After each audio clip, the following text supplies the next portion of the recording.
আসসালামু আলাইকুম প্রিয় ছাত্ররা, আশা করছি আল্লাহর অশেষ রহমতে সবাই ভালো আছো, সুস্থ আছো, পরিবারের সবাইকে নিয়ে নিরাপদে আছো। আজকে আমার বিবিএ ফোর্থ ইয়ারের ক্লাস, কোর্স হলো অ্যাডভান্স অ্যাকাউন্টিং 2। গভর্নমেন্টাল অ্যাকাউন্টিংয়ের উপরে আমি ক্লাসগুলো নিচ্ছিলাম।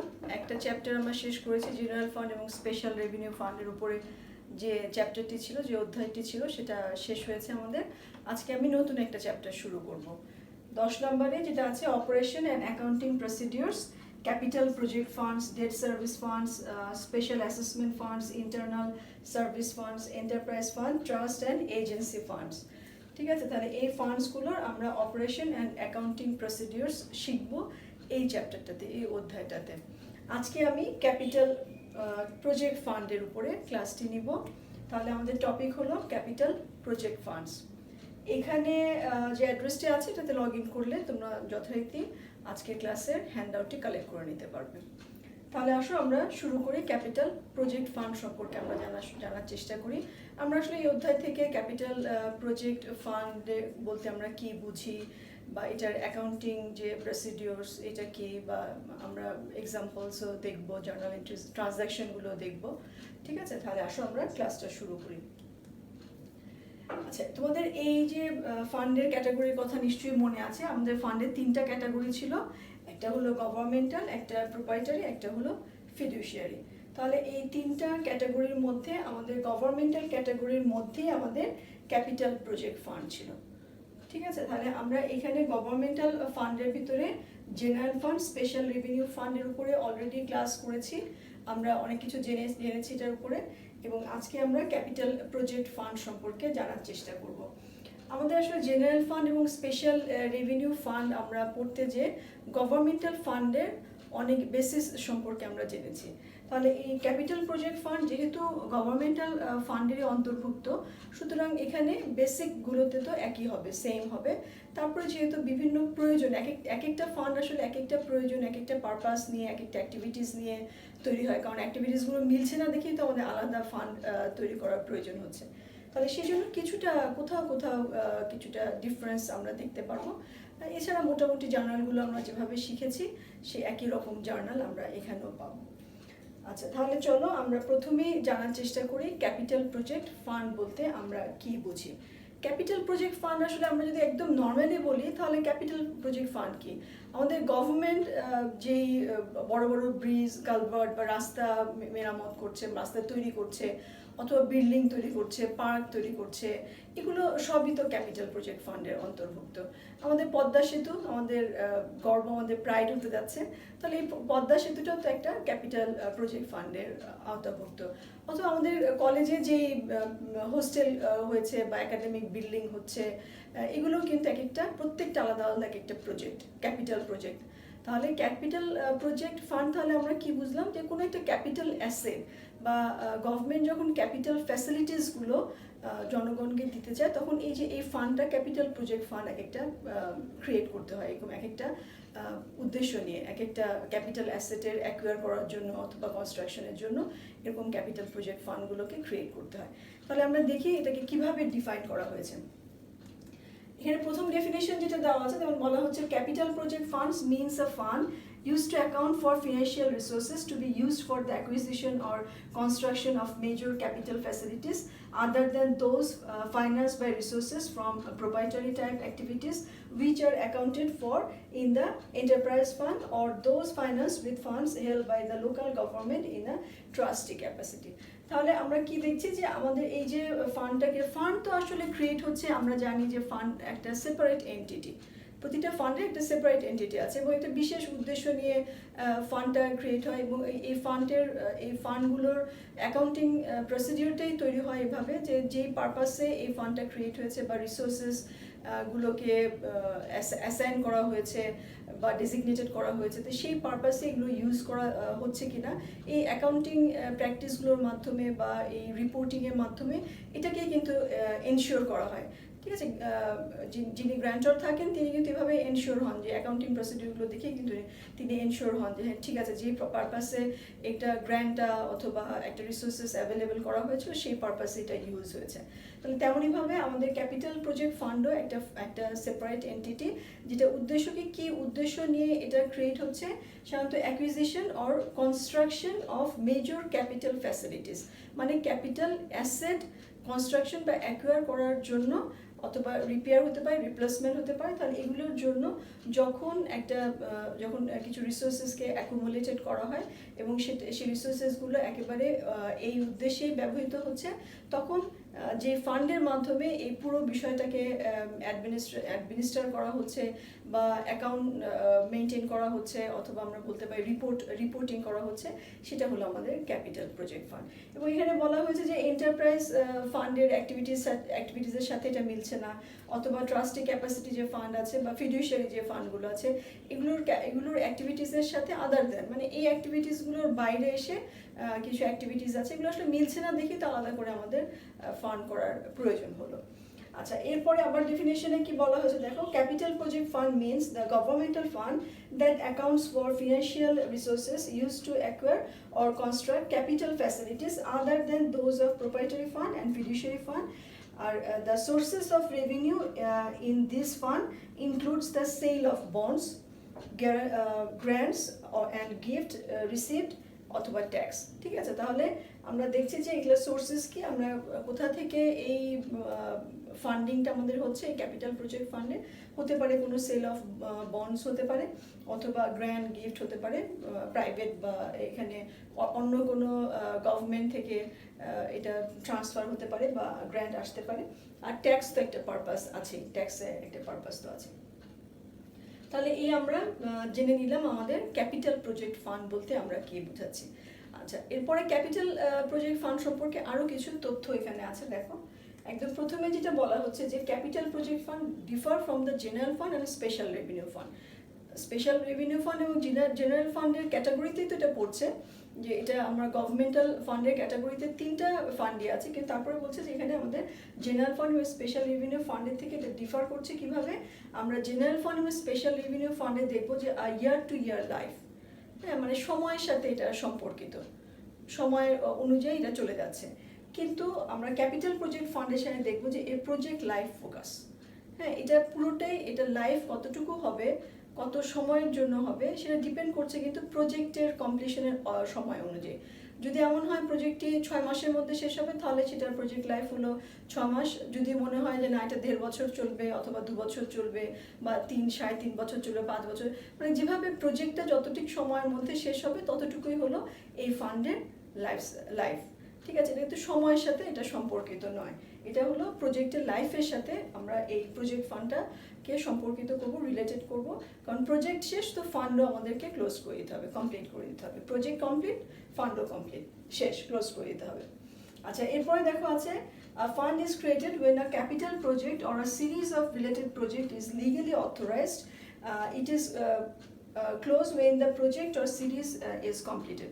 তাহলে কোনো একটা ক্যাপিটাল প্রজেক্ট অথবা সিরিজ অফ প্রজেক্টের জন্যই আমাদের এই যখন এটা লিগেলি অথরাইজ করা হয় তখনই তো আমরা একটা করে ক্যাপিটাল প্রজেক্ট ফান্ড ক্রিয়েট করছি, এবং যখন প্রজেক্ট শেষ তখন এটা আমাদের ফান্ডও শেষ। আমি কিছু আগে এই কথাটা বললাম।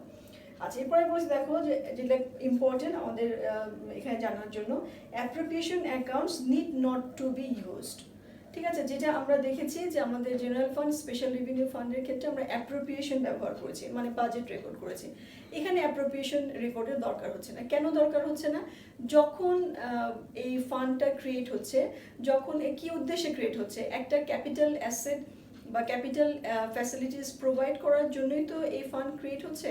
তাহলে তার জন্য কতটুকু খরচ হবে এটা যখনই লিগালি অথরাইজড হচ্ছে এই ফান্ডটা ক্রিয়েট হওয়ার জন্য, তখনই কিন্তু এস্টিমেশনটা হয়েই যাচ্ছে যে এই ক্যাপিটাল অ্যাসেটটা অ্যাকোয়ার করার জন্য বা কনস্ট্রাকশনের জন্য কি পরিমাণ খরচ হতে পারে। আলাদা করে আর অ্যাপ্রোপ্রিয়েশন মানে এস্টিমেটেড এক্সপেন্ডিচার যেটাকে আমরা বলেছি এর আগে অ্যাপ্রোপ্রিয়েশন, সেটা তো আর রেকর্ড করার প্রয়োজন হচ্ছে না।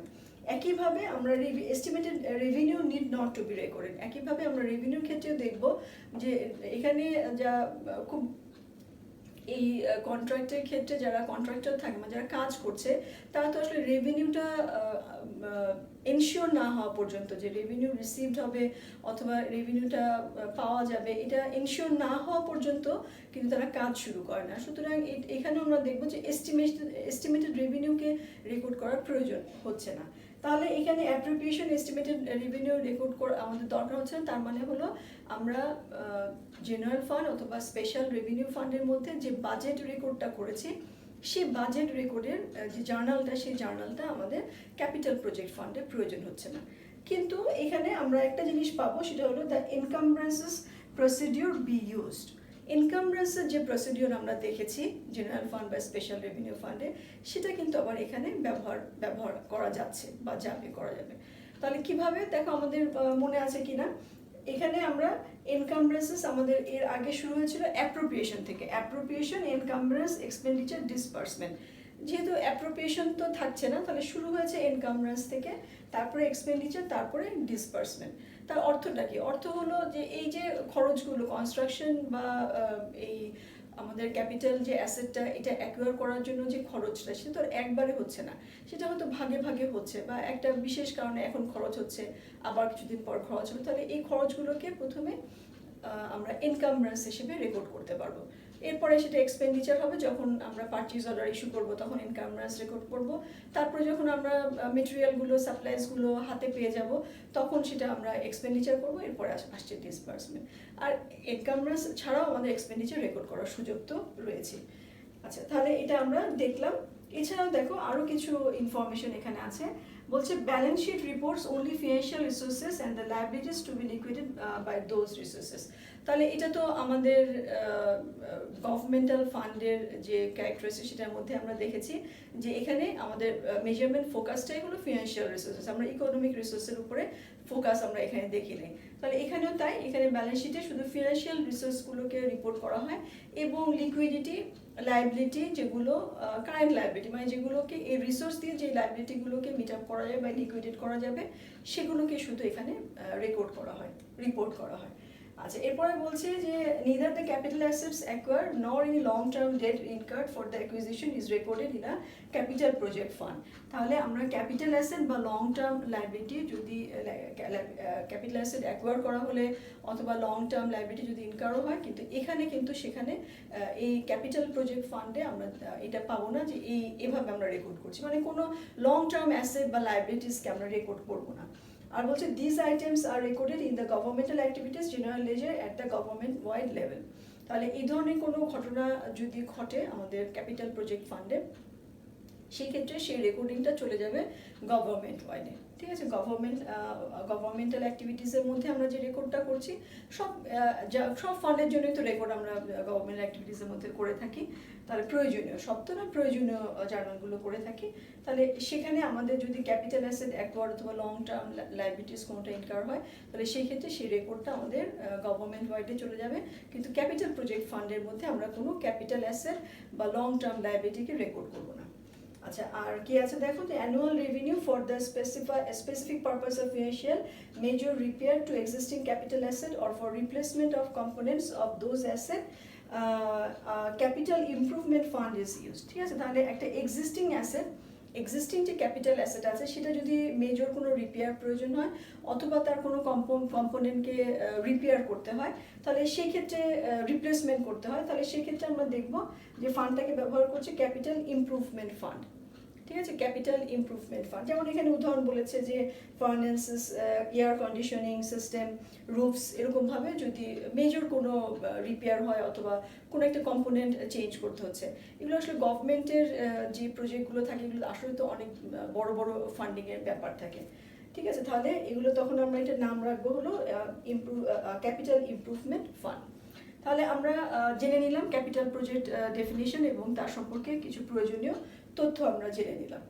আচ্ছা, এরপর আসলে লিগ্যাল রিকোয়ারমেন্টগুলো কি আছে। লিগ্যাল রিকোয়ারমেন্ট আসলে আমরা তো দেখলাম যে আমাদের ক্যাপিটাল প্রজেক্ট ফান্ডের যে রিসোর্সেসগুলো সেটা একটা হতে পারে ডেট, আমাদের যে লং টার্ম ডেট আছে বন্ড ইস্যু এটা হতে পারে, অথবা ট্যাক্স হতে পারে, গ্র্যান্ট হতে পারে, গিফট হতে পারে। তাহলে এগুলোর জন্য তো কিছু রেস্ট্রিকশন, কিছু লিগ্যাল রিকোয়ারমেন্ট দেওয়া থাকে, সেগুলো এখানে কিছুটা বর্ণনা করা হয়েছে।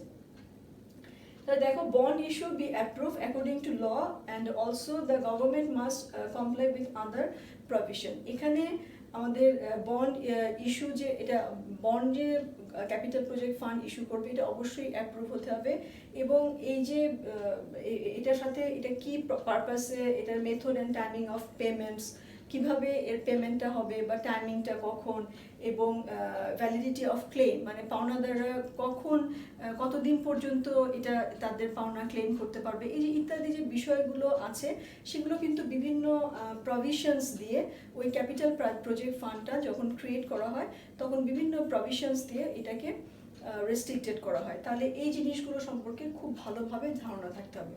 বলা হচ্ছে যে the knowledge of all the detail related to a bond issue is necessary to avoid difficulties and complications that might otherwise occur. তাই তুমি যদি ভালো করে না জানো একটা ক্যাপিটাল প্রজেক্ট ফান্ড যখন তৈরি হলো, তো এখানে যে বন্ড ইস্যু হবে এটা কিভাবে অ্যাপ্রুভ করতে হবে, বা এখানে যে খরচগুলো করব আমরা, এক্সপেন্ডিচার যেগুলো হবে সেই খরচের কোনো রেস্ট্রিকশন দেওয়া আছে কিনা, কোনো লিগ্যাল রিকোয়ারমেন্টসগুলো দেওয়া আছে কিনা, এগুলোকে খুব ভালো মতো জেনে নিতে হবে। না জানলে কি হবে, ডিফিকাল্টিস বা কমপ্লিকেশনস অ্যারাইজ করবে। ঠিক আছে, এগুলো জানা থাকলে আমরা এইগুলোকে অ্যাভয়েড করতে পারবো, এই ডিফিকাল্টিস অ্যান্ড কমপ্লিকেশনসগুলো। আচ্ছা, এছাড়া বলছে দেখো, grant or other resources provide by the state or federal agencies to help finance capital acquisition made by local government are the other sources of the resources for capital project fund. তাহলে এখানে grant আমাদের অন্যান্য state government অথবা federal government থেকে grant আসছে, transfer হচ্ছে, সেটাও একটা সোর্সেস। তাহলে বলছে যে স্ট্রিক্ট কন্ট্রোল, হ্যাঁ, এই যে যখন স্টেট বা ফেডারেল গভর্নমেন্ট লোকাল গভর্নমেন্টকে কোনো গ্র্যান্ট দিচ্ছে তখন তার সাথে সাথে তারা কিছু রেস্ট্রিকশনও দিয়ে দিচ্ছে যে কী পারপাসে, কেন, কিভাবে খরচ হবে।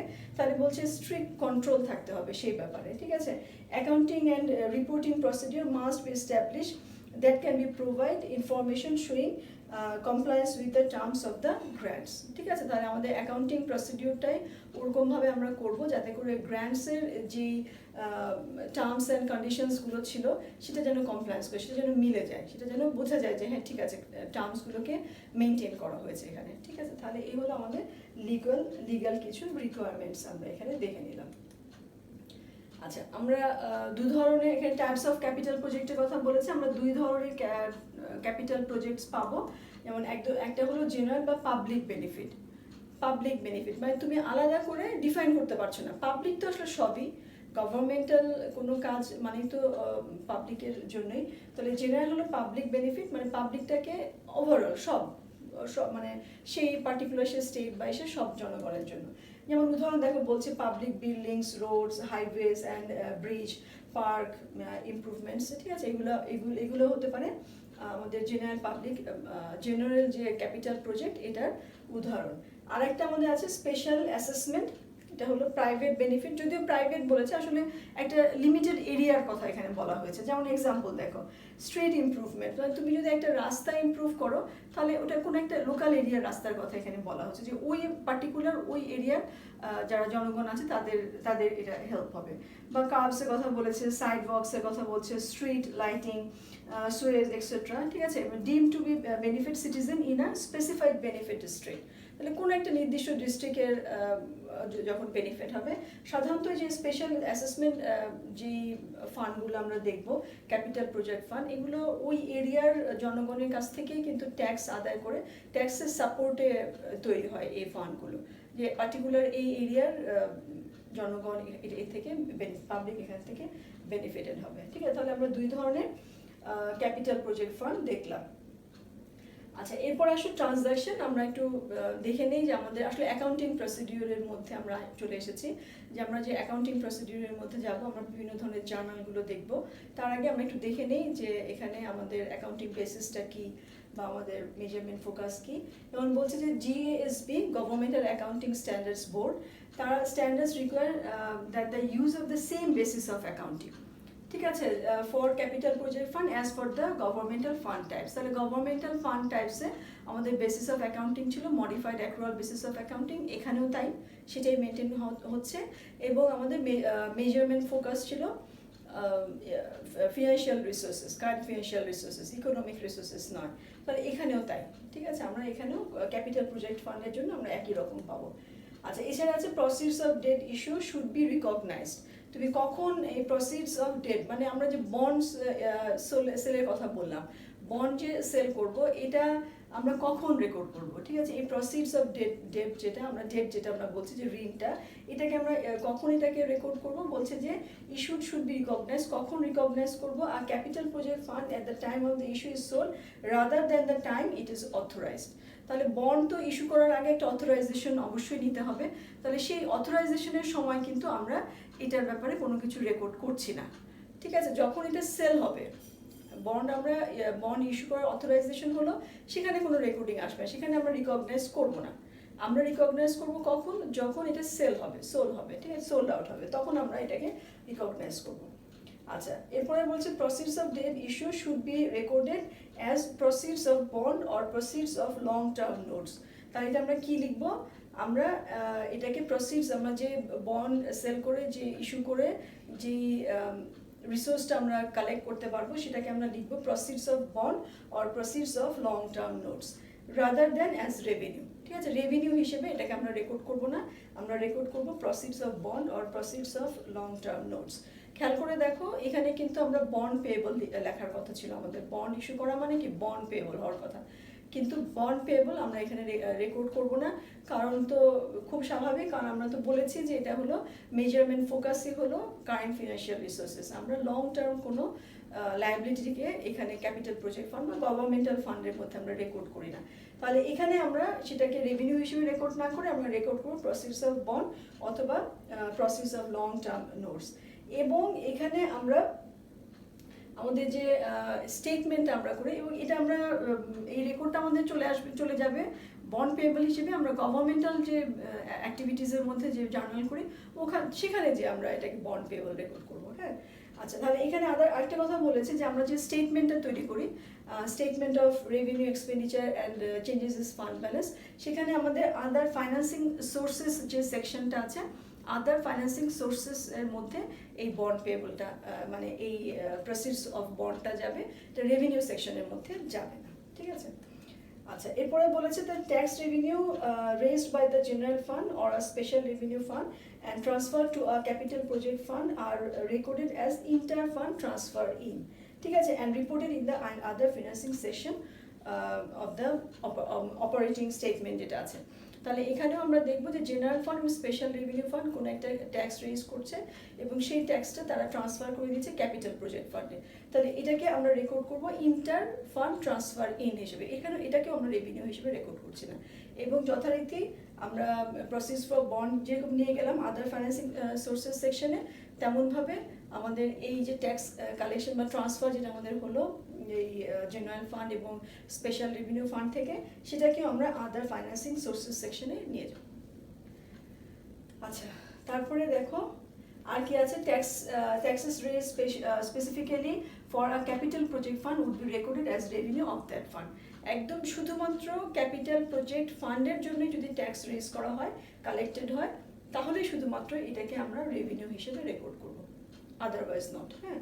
আচ্ছা, আর কি বলা হয়েছে যে গ্র্যান্টস, এন্টাইটেলমেন্টস অর শেয়ার্ড রেভিনিউ, যদি এরকম কোনো গ্র্যান্ট হয় বা কোনো এন্টাইটেলমেন্টস অথবা কোনো শেয়ার্ড রেভিনিউ এরকম যদি হয় যে receive by the capital project fund from other government are considered revenue of the capital project fund, তাহলে অন্য কোনো গভর্নমেন্টে যদি স্টেট বা ফেডারেল গভর্নমেন্ট, লোকাল গভর্নমেন্টকে কোনো গ্র্যান্ট দেয়, কোনো এন্টাইটেলমেন্টস দেয় অথবা কোনো শেয়ার রেভিনিউ প্রদান করে, তাহলে সেটাকে আমরা আবার রেভিনিউ হিসেবে রেকর্ড করতে পারবো। আচ্ছা, আর এখানে একটা কথা আছে দেখো, interest earn on investment, interest earn on investment, ইনভেস্টমেন্টের উপরে, ক্যাপিটাল প্রজেক্টের কোনো ইনভেস্টমেন্টের উপরে যদি ইন্টারেস্ট আর্ন হয়, ইন্টারেস্ট যদি প্রাপ্তি হয়, তাহলে সেটাকেও আমরা রেভিনিউ হিসেবে রেকর্ড করতে পারবো, যদি আমরা এটা শিওর হই যে যে ইন্টারেস্টটা আর্ন হচ্ছে সেটা সেই ক্যাপিটাল প্রজেক্টের এক্সপেন্ডিচারের জন্য অ্যাভেলেবল, ঠিক আছে, available for expenditure by the capital project fund. তাহলে কী হলো যে আমাদের ক্যাপিটাল প্রজেক্ট ফান্ডের কোনো ইনভেস্টমেন্টের উপরে যদি কোনো ইন্টারেস্ট আর্নিংস হয়, তাহলে সেটাকেও, এই ইন্টারেস্টটাকেও আমরা রেভিনিউ হিসেবে দেখাতে পারবো, কখন, যখন আমরা এটা এনশিওর করতে পারবো যে এই ইন্টারেস্ট, এটা আর্নিংস হলো, এটাও অ্যাভেলেবেল হবে। কি কারণে? সেটা হলো এই ক্যাপিটাল প্রজেক্ট ফান্ডের যে এক্সপেন্ডিচার, এই এক্সপেন্ডিচার মিট আপ করার জন্য এটা অ্যাভেলেবেল হবে। তখনই এটাকে আমরা রেভিনিউ হিসেবে রেকর্ড করব। কিন্তু যদি তেমন না হয়, বাই ল, যদি লতে এটা বলে দেয় বা লিগালি রিকোয়ারমেন্টস এভাবে বলা থাকে যে ইন্টারেস্টটা এটা ব্যবহৃত হবে কোনো লং টার্ম ক্যাপিটাল ডেট সার্ভিসের জন্য, মানে এটা সার্ভিস প্রদান করার জন্য এই ইন্টারেস্ট আর্নিংসটা ব্যবহৃত হবে, তখন এটা তো আর রেভিনিউ হিসেবে রেকর্ড করা যাচ্ছে না, তখন এটাকে আমরা ট্রান্সফার করে দিব সেই সার্ভিস বা ডেট সার্ভিস ফান্ডের, আমরা সেটা ট্রান্সফার করে দেব। ঠিক আছে, তাহলে এই হলো আমরা কিছু নিয়মকানুন দেখে নিলাম আমাদের ট্রানজ্যাকশনের জন্য। আচ্ছা, এরপরে আসো আমরা একটা এক্সাম্পল দেখি, ওই এক্সাম্পলের সাথে সাথে আমরা আরও কিছু নিয়মকানুন শিখে নেব। একদম প্রথমে যেটা আছে দেখো, এক্সাম্পলে বলছে the town of Brighton authorised and issue of টাকা 12 lakh of 6% bond as partial financing of a fire station. একটা ফায়ার স্টেশন তৈরি হবে, এক্সপেক্টেড টু কস্ট অ্যাপ্রক্সিমেটলি টাকা 15 লাখ। ঠিক আছে, মোটামুটি 15 লাখ। সংখ্যাটা আসলে খুব কম, আসলে যত বেশি শূন্য যোগ করবো তত কমপ্লিকেশনস অ্যারাইজ করে, সেই জন্য শূন্যের সংখ্যাটা কম আছে। যদিও 15 লাখ টাকা দিয়ে একটা ফায়ার স্টেশন তৈরি করা যায় না, তাই না? আচ্ছা, তারপরে আমাদের এক্সাম্পলের খাতির, উদাহরণের খাতির আমরা একটু বুঝে নিই। তাহলে কি বলা হচ্ছে যে ফায়ার স্টেশনটা তৈরি হতে ধরা হচ্ছে যে 15 লাখ টাকা মতো খরচ হবে এবং 12 লাখ টাকার বন্ড ইস্যু করা হবে, and the 3 lakh additional financing was to be contributed by the other government. তাহলে আদার গভর্নমেন্ট তারা কন্ট্রিবিউট করবে, তারা গ্র্যান্ট দিবে 3 লাখ টাকা। The project utilizing land already owned by the town. ঠিক আছে, অলরেডি যে ল্যান্ডে এই প্রজেক্টটা তৈরি হবে সেটা অলরেডি সেই টাউনটা ওন করে, তাদের নিজেদের হয়ে গেছে। Was completed partly by a private contractor and partly by the town's own workforce. তাহলে কাজটা যে কন্ট্রাক্টটা হবে সেই কন্ট্রাক্টটা পার্টলি করছে প্রাইভেট কন্ট্রাক্টররা এবং পার্টলি করছে সেই টাউনের ওয়ার্কফোর্স দিয়ে। Completion of the project ochre within the current ইয়ারে এটা কমপ্লিশন হয়ে যাবে। ঠিক আছে, যে কাজটা ধরা হয়েছে। আচ্ছা, তাহলে আসো আমরা এবার জার্নালগুলো দেখি একটা একটা করে। মানে এই যে ঘটনাটা আমরা দেখলাম, এই যে এক্সাম্পলটা দেখলাম, এর ভিতরে তো অনেক ঘটনাগুলো ঘটবে, তাহলে সেই অনুযায়ী আমরা জার্নালগুলো এক্সাম্পল ধরবো এবং আমরা জার্নালগুলো দেখব। তাহলে একদম প্রথমে যেটা বলছে যে the 12 lakh bond issue which had been approved by voter referendum was officially approved by the town council. তাহলে টাউন কাউন্সিল যেটা বন্ড ইস্যু যেটা ভোটার রেফারেন্ডামে আগে থেকে অ্যাপ্রুভ হয়েছিল, সেটা আলটিমেটলি দ্য টাউন কাউন্সিল সেটা অ্যাপ্রুভ করেছে। তাহলে এটার জন্য কি জার্নাল হবে? বলেছিলাম যে এই অ্যাপ্রুভালের জন্য কোনো জার্নাল নেই। ঠিক আছে, এই বন্ড ইস্যু হবে, অ্যাপ্রুভালের জন্য কোনো জার্নাল নেই। তাহলে আমরা fire station capital project fund আর হলো গভর্নমেন্টাল অ্যাক্টিভিটিস, মানে ফায়ার স্টেশন যেহেতু এটা কনস্ট্রাকশন হবে, তাহলে আমরা ক্যাপিটাল প্রজেক্ট ফান্ডের নাম দিয়েছি fire station capital project fund. ঠিক আছে, তাহলে এই দুটোর মধ্যে আমরা কি করব? আমরা কোনো জার্নাল এন্ট্রি আমরা করব না, নো এন্ট্রি। ঠিক আছে, আচ্ছা, এরপরে দেখো, তাহলে এরপরে কি বলছে? A memorandum entry may be made to identify the approved project and the means of financing it. তাহলে একটা মেমোরেন্ডাম এন্ট্রি মানে হলো খসড়া। তুমি একটা খসড়া একটা এন্ট্রি রাখতে পারো, যার মাধ্যমে তুমি একটু মানে নোটিসে রাখা গেল যে একটা প্রজেক্ট অ্যাপ্রুভ হয়েছে এবং তার কি মিনস, মানে কি মাধ্যম, তার ফাইন্যান্সিং এর ওয়েটা কি, সেটা জানা, একটু মনে রাখার জন্য। তাহলে এটা মেমোরেন্ডাম এন্ট্রি তুমি করতে পারো, কিন্তু অফিসিয়ালি বা ফর্মালি আমরা যে জার্নালগুলো করি সেই জার্নাল এখানে হবে না। আচ্ছা, এরপরে আসো two ডিফ্রে engineering and other preliminary expenses, the sum of টাকা 50,000 was borrowed on a short term basis from National Bank. তাহলে যখন কাজটা শুরু হয়েছে প্রিলিমিনারি কিছু এক্সপেন্স তো হবে, তার জন্য একটা শর্ট টার্ম লোন একটা নেওয়া হয়েছে ন্যাশনাল ব্যাংক থেকে 50,000 টাকা। তাহলে আমাদের কি হবে? ক্যাশ টাকা এসেছে। আমাদের fire station capital project fund এবং গভর্নমেন্টাল অ্যাক্টিভিটিস দুটোর জন্যই সেম জার্নাল হবে। আমরা জার্নাল করব ক্যাশ ডেবিট আর short terms notes payable credit. Short term notes payable এটা তো আমরা রেকর্ড করতেই পারি, তাহলে এটাকে আমরা ক্রেডিট করবো, আমাদের 50,000 টাকা করে হলো ডেবিট আর ক্রেডিট হলো। আচ্ছা, এরপরে বলেছে the total purchase order and other commitment document issued for supplies materials item of minor equipments and labor required for the part of the project to be performed by the town's employee amounted to টাকা 4,40,000 43,000। তাহলে the total purchase order and other commitment document issue, তার মানে purchase order, মোট কথা হলো purchase order issue করা হয়েছে, supplies material, item of minor equipment ইত্যাদি, এগুলোর জন্য একটা পারচেজ অর্ডার ইস্যু করা হয়েছে, সেটা কত 4,43,000। তাহলে আমাদের পারচেজ অর্ডার ইস্যুর জন্য সেই যে এনকামব্রেন্স আমরা রেকর্ড করব, কি জার্নাল ছিল, এনকামব্রেন্স ডেবিট আর রিজার্ভ ফর এনকামব্রেন্সেস ক্রেডিট। তাহলে আমরা ফায়ার স্টেশন ক্যাপিটাল প্রজেক্ট ফান্ডে আমরা রেকর্ড করব এনকামব্রেন্সেস ডেবিট আর রিজার্ভ ফর এনকামব্রেন্সেস ক্রেডিট কত 4,43,000। আচ্ছা, এরপরে আবার বলছি যে contract in the amount of টাকা 10,05,000 was signed for certain work to be done by a private contractor. তাহলে ওই যে পার্টলি প্রাইভেট কন্ট্রাক্টর করবে, তাহলে প্রাইভেট কন্ট্রাক্টরের সাথে একজন প্রাইভেট কন্ট্রাক্টরের সাথে কন্ট্রাক্ট হয়েছে, সাইন হয়েছে, যে সে 10,05,000 টাকার একটা মানে কাজের চুক্তি হয়েছে। ঠিক আছে, তাহলে এই কাজের চুক্তি যে হলো, এটাকেও কিন্তু আমরা পারচেজ অর্ডার ইস্যুর মতোই আমরা ট্রিট করব, কারণ এটাও তো পারচেজ অর্ডার ইস্যু তো আমাদের একজনের সাথে চুক্তি যে কাজটা সে করে দিবে, এখানেও তাই যে একজনের সাথে চুক্তি সে কাজটা করে দিবে। তাহলে এখানে আমরা ফায়ার স্টেশন ক্যাপিটাল প্রজেক্ট ফান্ডের ক্ষেত্রে আমরা জার্নাল করব এনকামব্রেন্সেস ডেবিট এবং রিজার্ভ ফর এনকামব্রেন্সেস ক্রেডিট কত 10,05,000 10,05,000। খেয়াল করো, এখানে কিন্তু গভর্নমেন্টাল অ্যাক্টিভিটিসের কোনো জার্নাল আমরা করি নাই, কারণ আমরা তো অলরেডি শিখে ফেলেছি যে আমাদের যেমন বাজেটারির জন্য কোনো জার্নাল হয় না, গভর্নমেন্টাল অ্যাক্টিভিটিসের জন্য, বাজেট রেকর্ডের জন্য, তেমনভাবে এনকামব্রেন্সেসের জন্য কোনো জার্নাল আমাদের প্রয়োজন হয় না গভর্নমেন্টাল অ্যাক্টিভিটিসের জন্য ক্ষেত্রে। তাহলে এখানে আমরা শুধুমাত্র যে ক্যাপিটাল প্রজেক্ট ফান্ড আমরা তৈরি করলাম, সেখানে শুধু এই রেকর্ডটা হবে। আচ্ছা, এরপরে also special engineering and miscellaneous cost that had not been encumbered were paid in the amount of টাকা 48,000। তাহলে এনকামব্রেন্সেসের মাধ্যমে এক্সপেন্ডিচার হয় নাই এমন একটা এক্সপেন্ডিচার যার অ্যামাউন্ট হলো 48,000, সেটা স্পেশাল ইঞ্জিনিয়ারিং অ্যান্ড মিসেলেনিয়াস এক্সপেন্সের জন্য, সেটা কত হলো 48,000। তাহলে আমরা সরাসরি এক্সপেন্ডিচারকে ডেবিট করতে পারবো। তাহলে আমরা কি ফায়ার স্টেশন ক্যাপিটাল প্রজেক্ট ফান্ডে আমরা এক্সপেন্ডিচার কনস্ট্রাকশন এক্সপেন্ডিচারকে ডেবিট করছি আর ক্রেডিট করছি ক্যাশকে 48,000 টাকা। আর আমাদের গভর্নমেন্টাল ওয়াইড, এখানে তো গভর্নমেন্টের অ্যাক্টিভিটিস অবশ্যই জার্নাল হবে, কারণ এটা সরাসরি খরচ হয়ে গেছে। তাহলে এখানে আমরা কি লিখবো, দেখো আমরা লিখবো কনস্ট্রাকশন ওয়ার্ক ইন প্রোগ্রেস। ঠিক আছে, কনস্ট্রাকশন ওয়ার্ক ইন প্রোগ্রেস, এখানে আমরা এক্সপেন্স কিন্তু লিখছি না। আগে আমাদের এক্সপেন্ডিচারের ক্ষেত্রে আমরা এক্সপেন্স লিখেছি না, গভর্নমেন্টাল অ্যাক্টিভিটিস, এখানে কিন্তু আমরা লিখছি কনস্ট্রাকশন ওয়ার্ক ইন প্রোগ্রেস। তাহলে এই আমাদের এমনিতে আমরা যখন বিজনেস অর্গানাইজেশনের জন্য আমরা দেখেছি যে যেই পণ্যটা কমপ্লিটেড হয়নি, প্রসেসের মধ্যে আছে, সেই পণ্যটার জন্য আমরা ওয়ার্কিং প্রসেস লিখেছি, তাই না, ওয়ার্কিং প্রসেস টার্মটা ব্যবহার করেছি। এখানেও তাই, কনস্ট্রাকশন ওয়ার্কিং প্রোগ্রেস, কনস্ট্রাকশনের মধ্যে আছে অ্যামাউন্টটা। তাহলে কত 48,000। এইটাই পরবর্তীতে অ্যাসেট, ক্যাপিটাল অ্যাসেট হয়ে যাবে। তাহলে কনস্ট্রাকশন ওয়ার্ক ইন প্রোগ্রেস এবং ক্যাশ, এটা 48,000। আচ্ছা, এরপর আবার দেখো বলছে when the project was approximately half finished the contractor submitted a bill requesting payment of টাকা 4,95,000।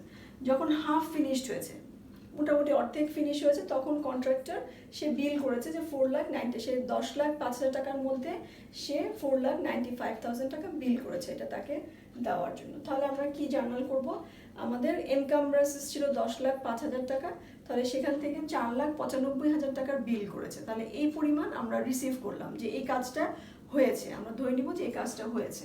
তাহলে আমাদের সেই যে আমরা প্রথমে এনকামব্রেন্সেসকে রিভার্স এন্ট্রি করব, এরপরে আমরা এক্সপেন্ডিচারকে রেকর্ড করব। তাহলে দেখো আমরা জার্নাল করব রিজার্ভ ফর এনকামব্রেন্সেস 4,95,000, তারপরে আমরা এনকামব্রেন্সেসকে ক্রেডিট করব 4,95,000।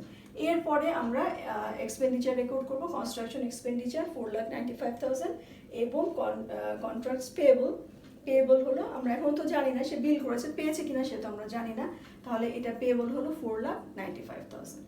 ঠিক আছে, আচ্ছা, এরপরে আর গভর্নমেন্টাল অ্যাক্টিভিটিসে আমাদের রিজার্ভ, যেহেতু আমরা এনকামব্রেন্স রেকর্ড করি নাই, তাহলে আমাদের এই রিভার্স এন্ট্রির দরকার হচ্ছে না। আমরা শুধু কনস্ট্রাকশন এক্সপেন্ডিচারের জন্য আমরা রেকর্ড করব construction work in progress debit, আর ক্রেডিট হলো আমাদের কন্ট্রাক্ট পেয়েবল 4,95,000। ঠিক আছে, আচ্ছা, তাহলে আসলে এরপরে কি আছে, তারপরে দেখো বলছে যে payment in full was received from the other government that had agreed to pay part of the cost of the new fire station. তাহলে যে 3 লাখ টাকা বলেছিল যে গভর্নমেন্ট পে করবে, বলা হচ্ছে সেটা পুরোটা payment in full was received, সেটা পুরোটা পাওয়া গেছে। তাহলে আমরা কি করব, ক্যাশ ডেবিট আমাদের ফায়ার স্টেশন ক্যাপিটাল প্রজেক্ট ফান্ডে ক্যাশ ডেবিট, আর ক্রেডিট হলো রেভিনিউকে আমরা বলেছিলাম যে আদার গভর্নমেন্টাল ফান্ড থেকে যদি ধরনের কোনো গ্র্যান্ট পাওয়া যায় তখন এটাকে রেভিনিউ হিসেবে রেকর্ড করা যাবে। আর গভর্নমেন্টাল অ্যাক্টিভিটিসে দেখো ক্যাশই আসবে, কিন্তু রেভিনিউকে একটু আমরা তো এখানে একটু ডিসক্রাইব করি। তাহলে program revenue, public safety, capital grant and contributions 3 lakh টাকা। আচ্ছা, এরপরে আবার দেখো the national bank loan was repaid with interest amounted টাকা 1000, যেটা আমরা 50,000 টাকা যে শর্ট টার্ম নোটস পেবল আমরা নিয়েছিলাম সেটা এখন পেমেন্ট করে দেওয়া হচ্ছে। তাহলে আমাদের ফায়ার স্টেশন ক্যাপিটাল প্রজেক্ট ফান্ডে আমরা জার্নাল লিখবো ইন্টারেস্ট এক্সপেন্ডিচার কত, 1000 টাকা, আর শর্ট টার্ম নোটস পেবল 50,000 টাকা, আর ক্যাশ টাকা চলে যাবে 51,000 টাকা। আর গভর্নমেন্ট ওয়াইডেও আমাদের জার্নাল কি expenses interest on notes payable 1000 টাকা, শর্ট টার্ম নোটস পেবল 50,000 টাকা, আর ক্যাশ হলো 51,000। এই হলো আমাদের যেটা আমরা শর্ট টার্ম নোটস পেবল নিয়েছিলাম সেটাকে আমরা আবার ব্যাক করেছি, টাকাটা ফেরত দেওয়া হয়েছে। আচ্ছা, এরপরে আসো on June 15, 2011 the town of Brighton issued a power bond with a par value of টাকা 12 lakh and dated June 15। তাহলে এখন এটা ইস্যু করা হয়েছে এবং সোল্ড আউট করা হয়েছে, ঠিক আছে। তাহলে এখানে পার ভ্যালুতে এটাকে বিক্রি করা হয়েছে কত, 12 লাখ টাকা। তাহলে আমাদের ফায়ার স্টেশন ক্যাপিটাল প্রজেক্ট ফান্ডে আমরা, যদিও আমি বলেছিলাম যে এখানে এটা যদিও এটা বন্ড পেয়েবল হওয়ার কথা, কিন্তু এখানে আমরা কি করেছি, আমরা ক্যাপিটাল প্রজেক্ট ফান্ডে বা গভর্নমেন্টাল ফান্ডে আমরা কোনো লং টার্ম লাইবিলিটিসকে রেকর্ড করি না। সুতরাং এখানে আমরা বন্ড পেবল টার্মটা ইউজ করতে পারছি না, আমরা লিখবো other financing sources proceeds of bond, যেটা আগেই তো আমরা দেখলাম 12 লাখ টাকা এটা রেকর্ড করলাম। কিন্তু গভর্নমেন্টাল অ্যাক্টিভিটিসে আবার আমরা কি করব, আমরা এখানে তো আর আমাদের অসুবিধা নেই লং টার্ম রেকর্ড করতে, লং টার্ম লাইবিলিটি রেকর্ড করতে, এখানে আমরা বন্ড পেয়েবল হিসেবে রেকর্ড করব, cash debit bond payable credit 12 lakh টাকা। ঠিক আছে, জিনিসটা ক্লিয়ার হলো তো।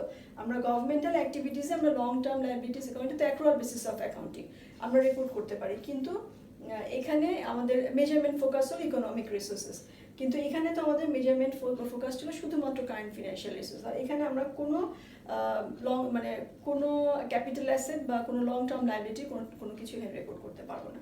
সুতরাং এটা আমরা বন্ড পেবল করতে পারছি না, আমরা লিখলাম other financing sources proceeds of bond, আর এখানে বন্ড পেবল।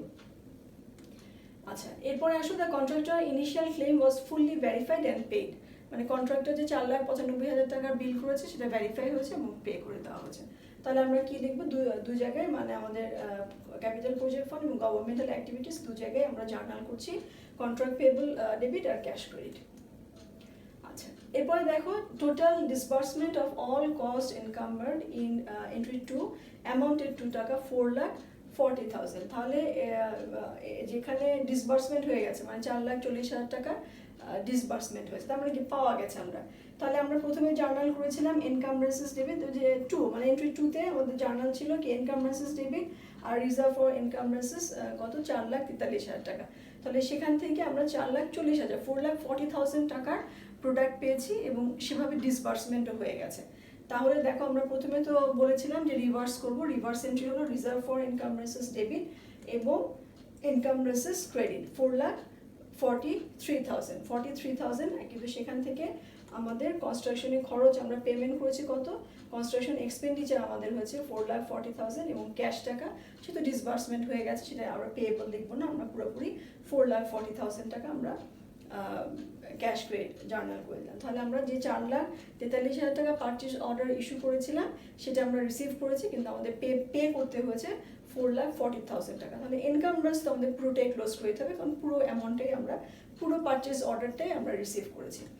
আচ্ছা, আর গভর্নমেন্টাল অ্যাক্টিভিটিসে আমরা জার্নাল করব কনস্ট্রাকশন ওয়ার্ক ইন প্রোগ্রেস, এখানে এই যে কনস্ট্রাকশন এক্সপেন্ডিচারের জায়গায়, আর আমাদের ক্যাশ টাকা 4,40,000। ঠিক আছে। আচ্ছা, এরপরে আসো billing of the balance owed of the construction contract was receive from the contractor. তাহলে আমাদের যে বাকিটা আছে মানে 4,95,000 সে পেলো, এখন বাকি যেটা আছে 10,05,000 থেকে বাদ দিলে কত থাকবে যে অ্যামাউন্টটা সেটা। তাহলে রিজার্ভ ফর এনকামব্রেন্সেস 5,10,000 টাকা, আমাদের 10,05,000 থেকে 4,95,000 টাকা বাদ দিলে বলছে যে দ্য ব্যালেন্স ওড, হ্যাঁ অন্দাজে যে ব্যালেন্সটা বিলিং যে অ্যামাউন্টটা রয়ে গেছে সেটা রিসিভ করেছে সে। তাহলে আমরা প্রথমে তো এনকামব্রেন্সটাকে রিভার্স করব 5,10,000 টাকা দিয়ে, এরপরে আমরা কনস্ট্রাকশন এক্সপেন্ডিচার আর ক্যাশ বা কন্ট্রাক্ট পেয়েবলকে আমরা ক্রিয়েট করে দেবো কত, 5,10,000 টাকা। আচ্ছা, তাহলে এটা বিলিং হয়েছে, যে কারণে আমরা ক্যাশকে ক্রিয়েট করলাম না। আর গভর্নমেন্টাল অ্যাক্টিভিটিসে এই জায়গায় শুধু আমরা কনস্ট্রাকশন ওয়ার্ক ইন প্রোগ্রেস এটা আমরা লিখবো, আর কন্ট্রাক্ট পেয়েবল 5,10,000 টাকা। এখানে একটা জিনিস আমরা খেয়াল করব, আমি ঠিক এখানে আমরা যখন ফাইনালি যখন পেমেন্ট করা হয় তখন কিন্তু রিটেনশন মানির একটা ব্যাপার আছে, পার্সেন্টেজ অফ রিটেনশন একটা ব্যাপার আছে, এটা আমরা ইনশাল্লাহ আগামী ক্লাসে দেখবো। আবার আমরা যে বন্ড পেবল দেখলাম যেটা পাওয়ার ভ্যালুতে ইস্যু হয়েছে, সেটা আবার ডিসকাউন্টে হতে পারে, প্রিমিয়ামে হতে পারে, সেটা আমরা ইনশাল্লাহ নেক্সট ক্লাসে দেখবো। আচ্ছা, এরপরে বলছে inspection reveal only minor imperfections in the contract's performance and on correction of this the liability of the contractor was paid। তাহলে ফাইনালি এটা ইন্সপেকশন হয়েছে যে কাজটা ঠিকমতো কন্ট্রাক্টর করেছে কিনা, তারা দেখেছে খুব মাইনর কিছু চেঞ্জ হয়েছে, সেজন্য কি হয়েছে তার পুরো টাকাটা তাকে দিয়ে দিচ্ছে। হ্যাঁ, কোনো রিটেনশন মানির কথা এখানে কিন্তু আমি উল্লেখ করি না। রিটেনশন মানিটা দিয়ে কী হবে, কীভাবে আমরা করবো, সেটা আমরা নেক্সট ক্লাস ইনশাল্লাহ শিখবো।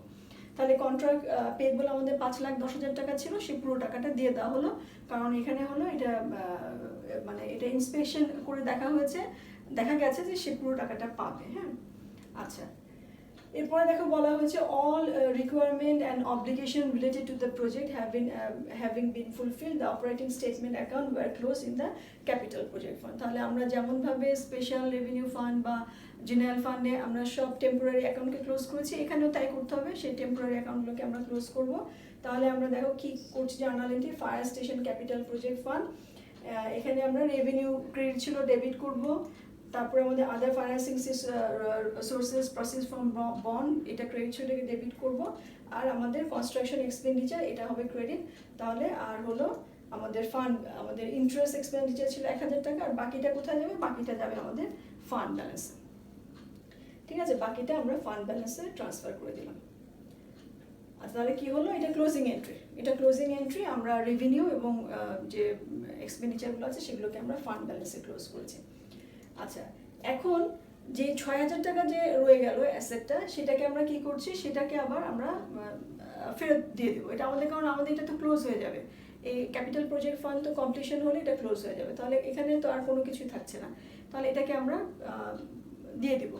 তাহলে এখানে কি বলছে, the capital project fund B transfer to the fund and will service the debt incurred for the project. A debt service fund transfer of this nature are called interfund transfer and are reported as other financing uses by the transfer fund and other financing sources by the transferee fund in the statement of revenue, expenditure and changes is fund balance। ঠিক আছে, তাহলে কি হলো, আমাদের যে আদার financing uses ইন্টারফান্ড transfer out, আমরা যেই আমাদের যে ফান্ড ব্যালেন্স হিসেবে ছিল 6,000 টাকা, সেটাকে কিন্তু আমরা ট্রান্সফার করে দিচ্ছি। হ্যাঁ, ট্রান্সফার করে দিচ্ছি, আমরা কোথায় দিচ্ছি, আদার ফাইন্যান্সিং ইউজেসে এটা ট্রান্সফার করে দিচ্ছি। তাহলে আমরা এই ফান্ড ব্যালেন্সকে প্রথমে জার্নাল ফান্ড ব্যালেন্স ক্রেডিট ছিল, ডেবিট করে এটা আমরা ক্লোজ করে দিব, এটাকে আমরা ক্যাশ হিসেবে প্রদান করে দিচ্ছি, যে এটা পেমেন্ট হয়ে গেল। তাহলে এটা হলো তাহলে ক্লোজ। অবশ্য অন্য নিয়মও কিন্তু আছে ক্লোজ করার। অনেক সময় বলা হয় যে এমনভাবে খরচটা আমরা করব, এমনভাবে রিসোর্সগুলো আমরা আনবো বা এমনভাবে খরচটা করব যাতে করে কোনো অ্যাসেট বাকি না থাকে, বা যদি থাকে তাহলে যেন লায়াবিলিটি হয়, মানে খরচটা বেশি, এক্সপেন্ডিচার যেন বেশি হয়, অ্যাসেট না থাকে। এক্সপেন্ডিচার যদি সামান্য পরিমাণ একটু বেশি হয়, তাহলে কি হতে পারে, অন্য কোনো ফান্ড থেকে এটা এনে মিট আপ করে দেওয়া যেতে পারে। তাহলে এটাও কিন্তু একটা প্রসিডিওর এইটা ক্লোজ করার জন্য। কিন্তু যদি থেকে যায়, ফান্ড ব্যালেন্স যদি থেকে যায়, সেক্ষেত্রে সেটাকে ওখানে ক্যাপিটাল প্রজেক্ট ফান্ডের মধ্যে ইনস্ট্রাকশন দেওয়া থাকবে, যেটা কোন এসে চলে যাবে ডেট সার্ভিস ফান্ডে, বা যে বন্ড পেবলটা পেমেন্ট করতে হবে সেই ফান্ডে হয়তো ট্রান্সফার হবে। তাহলে এভাবে করে সেটাকে আমরা ট্রান্সফার করে দেবো। তাহলে প্রথমে এই ফান্ড ব্যালেন্সকে আমরা আদার ফাইন্যান্সিং ইউজেসের মধ্যে ট্রান্সফার করে দিচ্ছি, তারপরে আমরা ক্যাশ টাকা দেখাই দিচ্ছি, যেটা শেষ হয়ে গেল।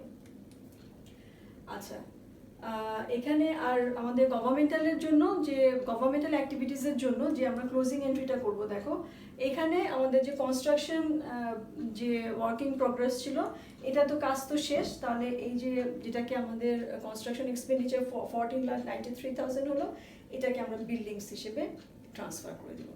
এই যে অ্যাসেটটা এখানে হলো। একটা জিনিস খেয়াল করেছো নিশ্চয়ই, যে আমরা ক্যাপিটাল প্রজেক্ট ফান্ড ক্রিয়েট করছি ক্যাপিটাল অ্যাসেটের জন্য, কিন্তু ক্যাপিটাল অ্যাসেট রিলেটেড কোনো কাজ বা কোনো অ্যাক্টিভিটিস কিন্তু সেখানে নেই, শুধু এটা কনস্ট্রাকশনের জন্যই। হ্যাঁ, ক্যাপিটাল অ্যাসেট রিলেটেড কোনো জার্নালই কিন্তু আমাদের ওখানে করতে হচ্ছে না, কোনো অ্যাক্টিভিটিসই ওখানে নেই। এটা শুধুমাত্র ক্যাপিটাল অ্যাসেটকে কনস্ট্রাকশন বা রিপেয়ার অথবা অ্যাকোয়ার এগুলোর জন্য আমরা ক্যাপিটাল প্রজেক্ট ফান্ড তৈরি করছি। তাহলে এর আগে আমরা দেখেছি ক্যাপিটাল প্রজেক্ট ফান্ডকে কীভাবে ক্লোজ করবো, আর এখন আমরা দেখলাম গভর্নমেন্টাল অ্যাক্টিভিটিসকে আমরা কীভাবে ক্লোজ করব।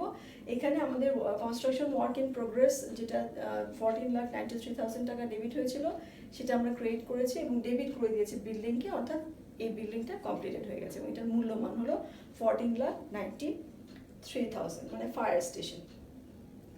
আচ্ছা, আর ফিনান্সিয়াল স্টেটমেন্ট আমরা যেটা করি, যেটা আমাদের revenue expenditure and changes fund balance, সেখানে আমরা দেখো আমাদের রেভিনিউ আসছে ফ্রম দ্য আদার গভর্নমেন্ট কত 3 লাখ টাকা এসেছে রেভিনিউ। আর সেখান থেকে আমরা এক্সপেন্ডিচারকে লেস করবো। আমাদের কী কী ছিল, কনস্ট্রাকশন ছিল 14,93,000, আর ইন্টারেস্ট আমাদের ছিল 1 লাখ। আমরা কিন্তু ইন্টারেস্টটাকে ক্যাপিটালাইজেশন করি নাই, এটারও কিছু নিয়ম কারণ আছে, এটা আমরা পরবর্তী কোনো চ্যাপ্টারে হয়তো পড়বো। এটা শুধু জেনে রাখো যে আমাদের এই ইন্টারেস্টটাকে কিন্তু আমরা আলাদা করে রাখছি, এটাকে কনস্ট্রাকশন বলছি না। তাহলে আমাদের 14,94,000 হলো এক্সপেন্ডিচার হয়েছে, এবং access of revenue over expenditure হলো 11,94,000। তাহলে আদার যে ফাইন্যান্সিং সোর্সেস যেখান থেকে আমরা বন্ড প্রসিডসের টাকাটা শো করব, তাহলে প্রসিডস অফ বন্ড হলো 12 লাখ টাকা, আর আমাদের ইন্টারফান্ড ট্রান্সফার আউট আমাদের হয়ে গেল, মানে যেটা আমরা টাকাটা প্রদান করে দিয়েছি, যে টাকাটা শেষে যে অ্যাসেটটা রয়ে গেল, যে বন্ড ইস্যুর যে টাকাটা রয়ে গেছে, সে টাকাটা আমরা ইন্টারফান্ড ট্রান্সফার দিয়ে দিয়েছি 6,000 টাকা। তাহলে মোট হলো 11,94,000।